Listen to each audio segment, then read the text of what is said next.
sitting here right now getting ready to enclose this area with an EZ4x4 and compartment enclosure.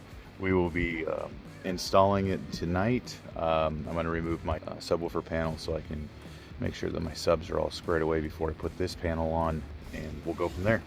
This is one of the boxes it comes in. See, it has some nice struts, really nice kit, very cleanly packaged, and the other one as well. We'll get moving on this. I'll let you know how it goes. Okay, one of the other things that I did here about a week ago or so is I took this entire panel off. I got into the sub because I'm actually going to wire in some speakers, a whole speaker bar up there facing that way.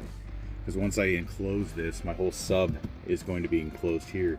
It's going to resonate the subwoofer, but it's just not going to give me enough sound. So I'll eventually eliminate these speakers and I'll move everything forward to the rear seats. Okay, some of you are going to ask exactly what goes on and what's entailed to put it together.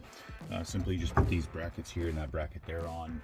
The nice thing about this unit is that it has a plate here that you can remove and route your wires through if you have a hard top or what have you.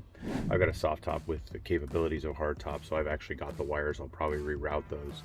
It comes already pre-assembled with these brackets and these pivots and slide rails back there. And it also is pre-labeled with passenger rear or passenger front. This is approximately what comes with it. Comes with all the other tools that are needed. Of course, you go on power. I bought this rubber base. It is a Bronco rubber base to get rid of my carpet. I'll be completely enclosing this area, and we'll get this continued on here and show you what it looks like when it's all done. If you get the assist unit like I did, you're going to want to install these pivot points before you put these brackets up. I forgot to do so. If you have mole panels, just move this panel out of the way and put the brackets in there. They actually tuck right up underneath the ledge here, this ledge, and then they leverage inside there and then screw down. They have another set that actually bolts right up back in here and bolts to the top, but I think will be okay as far as tightness goes. Definitely, if you have a mole panel, take that off before you put this on, and shove your wires in there, because you're not going to keep that trap. You're going to keep that open. Next step, we will be sliding in the shelf that folds and retracts and lays nice. I'll let you see it. All right, this job probably takes about a half hour if you do it from start to finish. And the EZ 4x4 unit comes really nicely packed. There's no scratches on it. It's very clean looking, and it'll be nice once it goes in. All right, literally once you get it out of the box there, you just set it in here and then you start forming it up, and it pops up and lays on these brackets here, these little nubs here. And then once you do that, you'll sink in here and make sure that this piece right here is centered. So you put your fingers back there and center it up. Then you'll lay this flap down. When you lay that flap down, you'll put those bolts right through there, tighten them up, put the bolts in here, tighten them up. And then if you got the unit like I did, we'll be putting on some of the shocks or struts, whatever you want to call them. All right, if you have mole panels, warning. It's really difficult to install these little brackets with the mole panels on there. There's another bracket back there, but by the way it's not rattling, I think I'm not going to need it, because I would have to take off the mole panel and bracket it up into my soft top pivot. Well, here it is.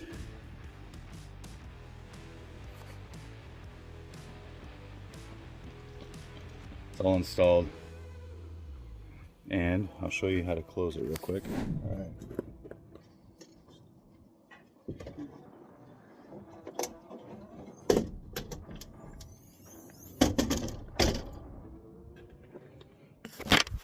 Just like that.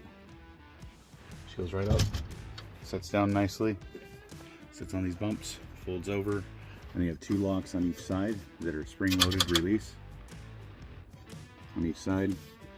She sits flush. Hold on one sec.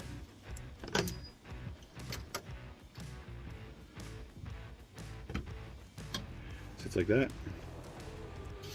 Nice all the way to the top. You reach under here. You slide that over like that. And then you reach under here and slide this one over like that. Same with this one over here. They both slide lock. And then go ahead and shut your tailgate. And watch how she seals. I first looked at it and was a little concerned, but she shuts real snug. And there she is. Now I'm going to put weather stripping probably up here on this top piece. So when it closes, there's a weather seal right here. I like to leave this open with no windows on the rear as long as I can. It rains a lot in the Northwest.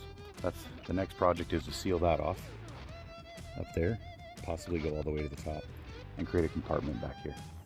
That is the EZ4x4 trunk kit for the Bronco. Comes in 2 boxes. It's literally a 30-minute install.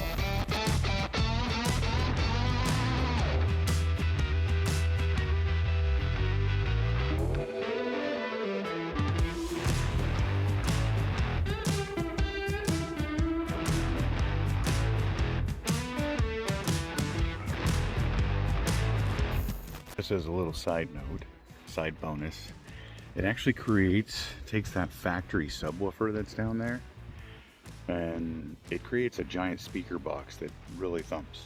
As you all have known, I have changed out my speaker pod SSVs, and I put in some JL Audio Marine speakers back here.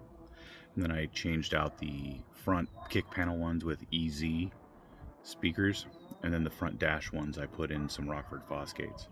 My next mission was to take a LC7 unit, eliminate the amp that causes the Bronco sound system to restrict, add a new amp and a new subwoofer in the cab area. I'm not quite sure now, but we'll find out in the next couple of days. But it definitely kicked in the subwoofer and made it substantially better. Something to think about.